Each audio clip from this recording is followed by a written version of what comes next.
வணக்கம் friends, welcome to சுவையீட்ஸ். இன்றைக்கி நம்ம சேனலில் பாசிப்பயிறு சுண்டல் ரெண்டையுமே எப்படி வீட்டிலையே ஈஸியாக முளைக்கட்டுறதுன்னு பார்க்க போகிறோங்க. நம்ம எல்லாருக்குமே தெரியும், இதை நார்மலாக சாப்பிட்றத விட முளைக்கட்டி சாப்பிட்றது ரொம்பவே ஹெல்த்தின்னு. வாங்க எப்படி பண்ணுறதுன்னு பார்க்கலாம். ஒரு பாத்திரத்தில் 1 கப் அளவு பாசிப்பயிறு எடுத்துக்கலாம். இது 2-3 தாட்டி நல்லா வாஷ் பண்ணிவிட்டு தண்ணி நிறைய ஊற்றி 8 மணி நேரம் இல்லாட்டி ஓவர் நைட் மூடி போட்டு ஊற வச்சிடலாம். அதே மாதிரி சுண்டல் 1 கப் எடுத்துக்கலாம். இதையும் நல்லா 2-3 தாட்டி வாஷ் பண்ணிவிட்டு தண்ணி நிறைய ஊற்றி 8 மணி நேரம் அல்லது ஓவர் நைட் ஊற வச்சுருங்க. ஊற வைக்கும் போது அதை விட தண்ணி 5-6 மடங்கு அதிகமாக இருக்க மாதிரி பார்த்துக்கோங்க. ஏன்னா ஊறி வரும்போது உப்பி வரும் பயிறு. இப்போ 8 மணி நேரம் ஆகிருச்சு. பயிரை நல்லா ஊறி சாஃப்டாக வந்துருச்சு. இப்போ இந்த தண்ணியை வடிச்சுக்கலாம். இப்போ ஒரு பவுல் எடுத்திருக்கேன். அது மேலே சல்லடை வச்சுக்கலாம். காட்டன் துணி அல்லது கிச்சன் டவல் எடுத்துக்கணும். அதை தண்ணியில் நனைச்சி புளிஞ்சு எடுத்துக்கோங்க. இப்போ இதில் நம்ம ஊற வச்ச பாசிப்பயிரை சேர்த்துடலாம். நிறைய மெத்தடில் முளை கட்டலாங்க. இது எங்கள் வீட்டில் நாங்கள் ரெகுலராக யூஸ் பண்ணுற மெத்தட். இது ரொம்பவும் ஈஸியாகவும் இருக்கும்.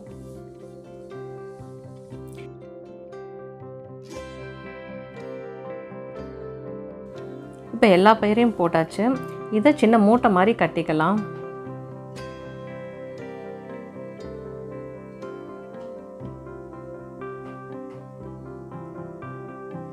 இந்த மாதிரி துணி அல்லது கயிறு, ரப்பர் பேண்ட் போட்டு கூட கட்டிக்கோங்க.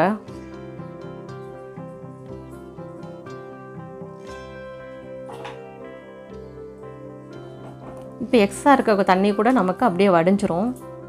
இப்போ தண்ணிலாம் நல்லா வடிஞ்சிருச்சு.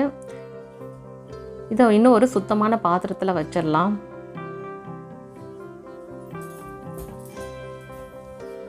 இதை மூடி போட்டு 24 36 மணி நேரத்துக்கு வச்சிடலாம்.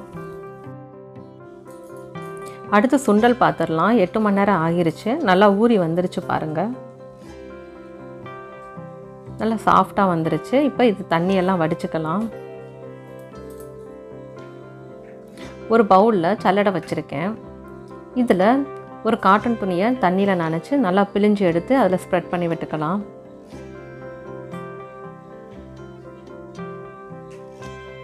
இப்போ இதில் நம்ம ஊற வச்ச சுண்டலை சேர்த்துடலாம். தண்ணி நல்லா வடிச்சிட்டு சேர்த்துக்கோங்க. இப்போ இதை சின்ன பண்டில் மாதிரி கட்டிக்கோங்க.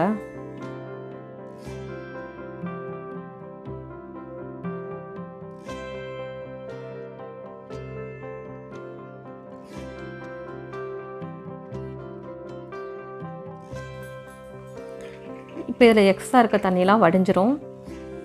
வடிஞ்சதுக்கப்புறம் ஒரு பாத்திரத்தில் இதை மூடி போட்டு 24 36 மணி நேரம் நம்ம வச்சிடலாம்.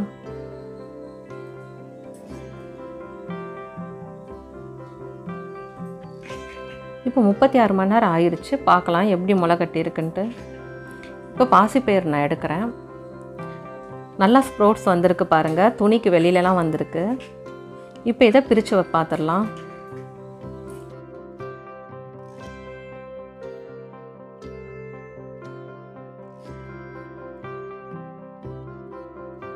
பாசிப்பயிறு நல்லா முளை கட்டியிருக்கு. இது நல்லா சாஃப்டாக ஃப்ரெஷ்ஷாக இருக்கும். நம்ம அப்படியும் சாப்பிட்லாம். நீங்கள் சாலட் மாதிரி செஞ்சும் சாப்பிட்லாம். இதில் நிறைய ரெசிபி பண்ணலாங்க. ரொம்பவே ஹெல்த்தியும் கூட.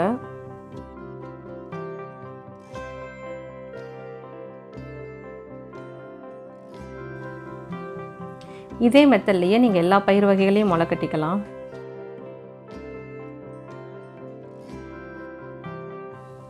அடுத்து சுண்டல் பார்த்துடலாம். 36 மணி நேரம் ஆகிருச்சு. வெளில எடுத்து பிரிச்சிடலாம்.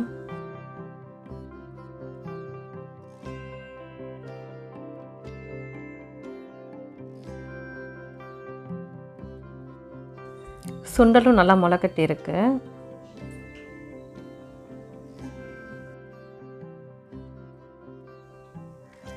இதை நம்ம ஃப்ரிட்ஜில் 2-3 டேஸ் கிட்ட ஸ்டோர் பண்ணி வச்சு யூஸ் பண்ணிக்கலாம்.